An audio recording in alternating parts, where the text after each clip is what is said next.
राज्याची आरोग्य यंत्रणाच कशी सलाईनवर आहे हे सांगणारी साम टीव्हीची एक्सक्लुझिव्ह बातमी आहे। राज्यात खेड्यापाड्यांपर्यंत सेवा देणारी 108 रुग्णवाहिकाच अनफिट असल्याचं साम टीव्हीच्या एक्सक्लुझिव्ह रिपोर्टमध्ये समोर आलं। अत्यंत जुनाट रुग्णवाहिकेतून रुग्णसेवा सुरू आहे।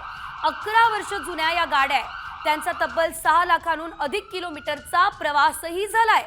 जुन्या रुग्णवाहिका अनफिट तर नवीन रुग्णवाहिकांची मात्र खरेदीच नाही। निविदा तयार आहे मात्र निधी अभावी खरेदी थांबली आहे।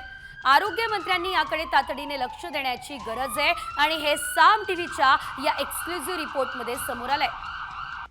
तर राज्यातील 108 रुग्णवाहिकांची स्थिती पाहूयात ग्राफिक्सच्या माध्यमातून। राज्यातील 108 रुग्णवाहिकांच्या स्थितीमध्ये अंदाजे लोकसंख्या आपण 17 कोटी बघतो, त्यामध्ये रुग्णवाहिकांची गरज 2600 इतकी आहे। सध्याच्या रुग्णवाहिका मात्र केवळ 937 आहेत।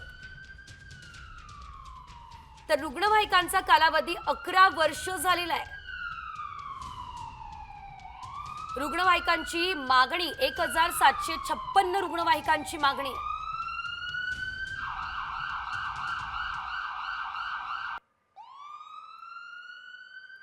मात्र तरी सुद्धा या रुग्णवाहिका ज्या आहेत त्या मिळत नाहीये, निधी अभावी त्या खरेदी केल्या जात नाहीये आणि त्यामुळे आता या रुग्णवाहिकांची ही दुर्दशा समोर आली आहे।